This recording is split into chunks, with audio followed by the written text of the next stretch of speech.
What's going on, everybody? This is Primetime James Thomas coming at you with another video. And please be sure, before I get started, to don't forget to hit that like and subscribe button. And also, if you want to donate to the channel, you can always donate to the Cash App. PrimePod313.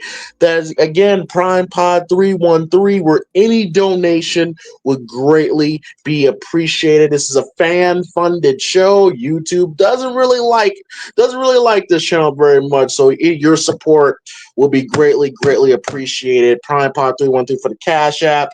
And yes, and today we're gonna be talking about the shocking turn of events that happened on a wild Friday night. First, we had Kendrick Lamar dropping, then we got the return of one Phillip Brooks, aka CM Punk, returning to be a part of the War Games match, as he is the fifth member, well, the fifth man, I should say, for the OG Bloodline against Bloodline 2.0. And I'm seeing a lot of people on the internet talking about how it doesn't make sense. You know, people on the internet talking about, why would Punk, waste his time to be involved in this? And I'm going to give my thoughts on CM Punk joining the OG Bloodline. And I will say this, one, it's always good, to have CM Punk, return. The show greatly, needs CM Punk. Absolutely. His absence has definitely been felt, as he has been home recovering from his amazing Hell in a Cell match with Drew McIntyre. So CM Punk comeback was nice, but also it wasn't just the return of CM Punk. It was the return of Paul Heyman. The first time we have seen Paul Heyman since June, July, pretty much the summer of 2024, when he pretty much took the bullet for Roman Reigns and got jumped by Bloodline 2.0. One of the rare times I ever see Paul Heyman actually take a bump for anybody. So it was a pretty eventful Friday Night SmackDown last night. Definitely get all the players are ready for the War Games match. I have my thoughts on how I think WWE has kind of dropped the ball on the build, but yeah, it looks like War Games is set. And I will say, when it comes to CM Punk coming back and joining Team Bloodline, it's sensible. It is sensible.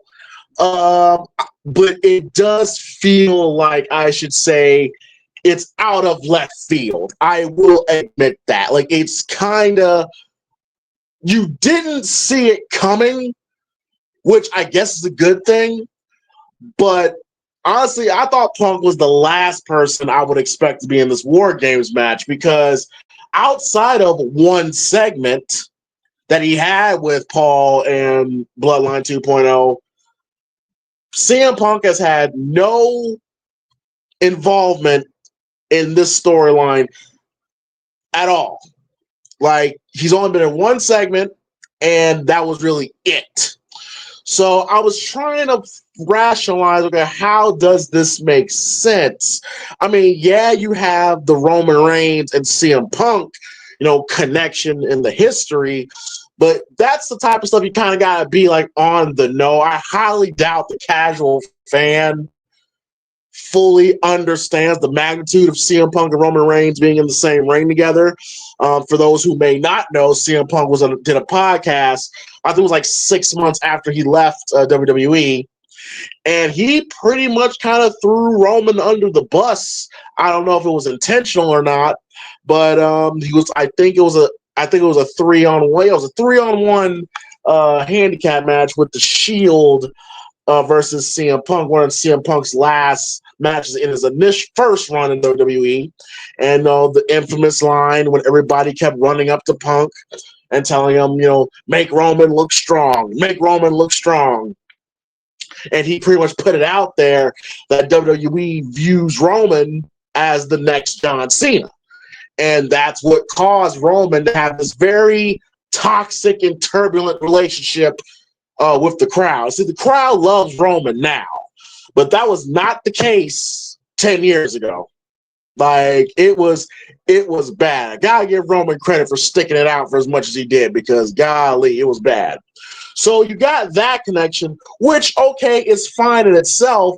And like I said, the casual fan really doesn't know. They'll just see CM Punk and Roman Reigns on the same team, and that alone is going to make them interested, which is cool. Cash out that way. All right, that's fine. But I'm thinking that, okay, if CM Punk is going to be involved in this War Games match, it's not for Roman. He's doing this as a favor for Paul, because Paul Heyman and CM Punk has a very storied history. For those who may not know, Paul Heyman was the one that pretty much had CM Punk's back from the very beginning. Okay, especially when Punk first came into WWE. Paul Heyman apparently had a hand in bringing Punk into the company. You know, he wanted Punk to be the face of his new ECW. You know, like when Vince McMahon didn't see it, when Triple H didn't see it, when the locker room didn't see it, Paul Heyman was the only one that saw greatness in CM Punk. And they've been close, dear friends ever since. So it makes sense that way that Punk would get himself thrown into this. It's just out of left field. Now, many were speculating that Brock was going to be the fifth man for the OG Bloodline, and some people say it kind of makes more sense for Brock to be in this match because, you know, again, not only the history with Paul Heyman, but he was feuding with the Bloodline, you know, all those years ago, a couple years ago, but obviously, you know, Brock can't come back for, again, obvious reasons. So when Punk came back, he made it a point because when Roman and Punk had a stare down, and Punk, he said it, saying, I didn't come back for you, I came back for him. So he's clearly doing this as a favor for Paul.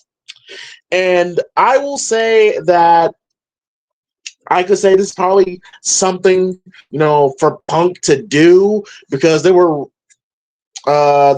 talk that initially the plan was going to be Gunther and Punk for the World Heavyweight title at Survivor Series. But I guess they kind of figured long-term, from a storyline standpoint, it makes more sense for Punk to be in this match because, again, the history with Roman Reigns, you know, the history with Paul Heyman, and I think they're going to use this as a catalyst to get started, to get the wheels turning for the Punk and Seth Rollins feud, which will be happening here pretty soon, because Seth Rollins, he stood on business and said, I'm never gonna join Roman's team. I'm not gonna be on his side.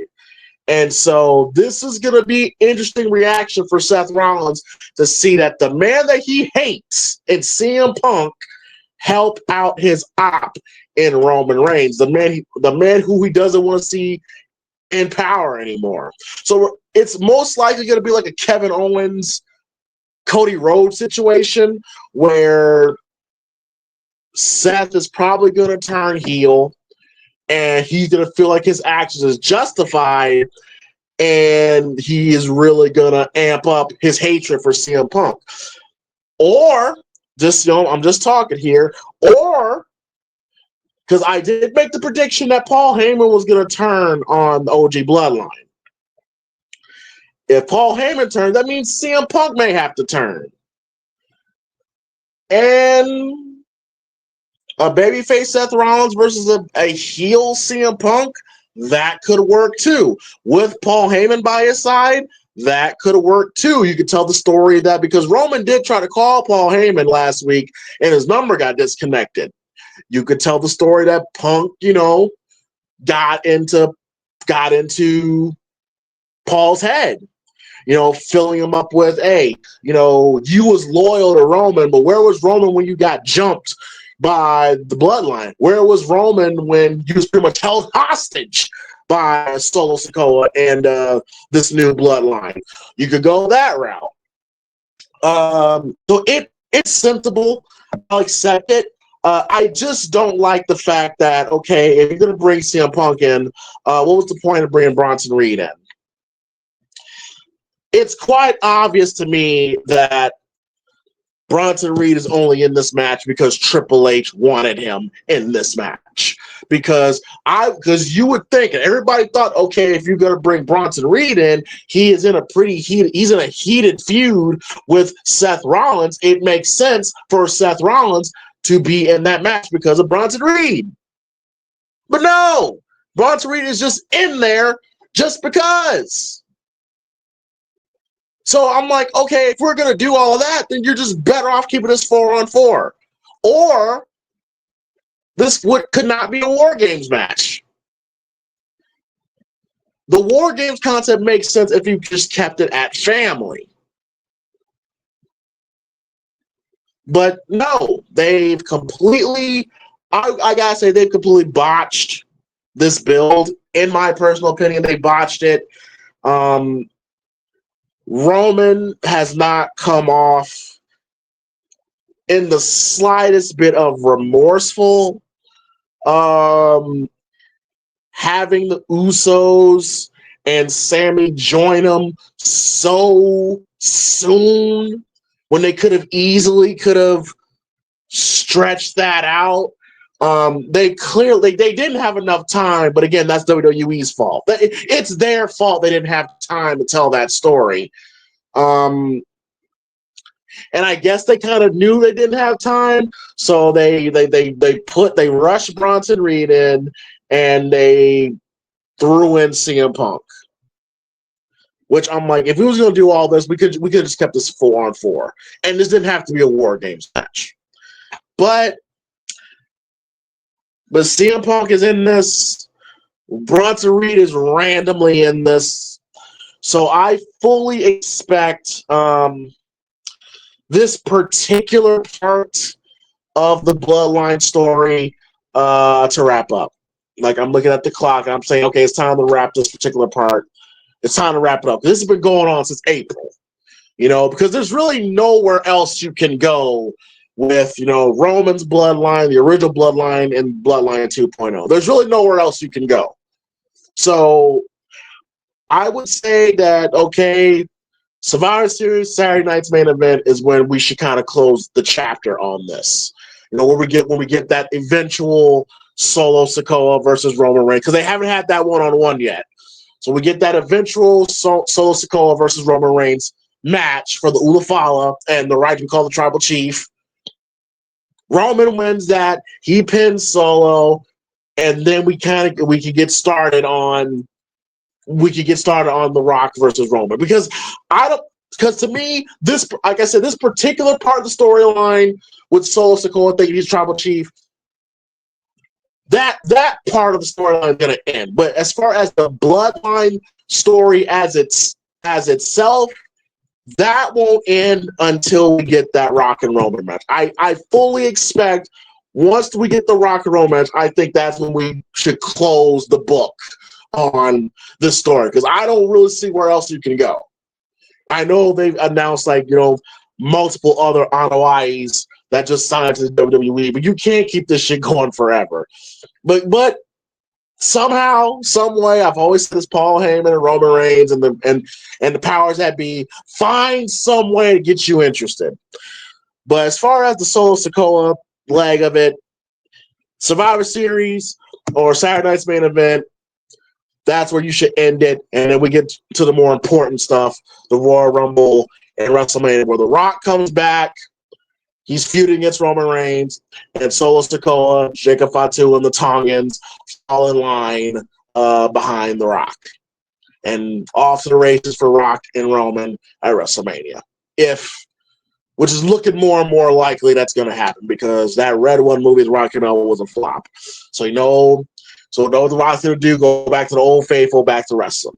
But let me know guys' thoughts. How you guys feel about CM Punk being the fifth man for the OG Bloodline? Do you like it? Do you not like it? Does it make sense? Do you think this will help be a stepping stone for the feud between him and Seth Rollins? Let me know your guys' thoughts. Hit that like and subscribe button. Don't forget to donate to the Cash App. Prime Pod 313 on Cash App. And I will talk to y'all later. And hopefully everyone has a great weekend. And I will talk to you guys later.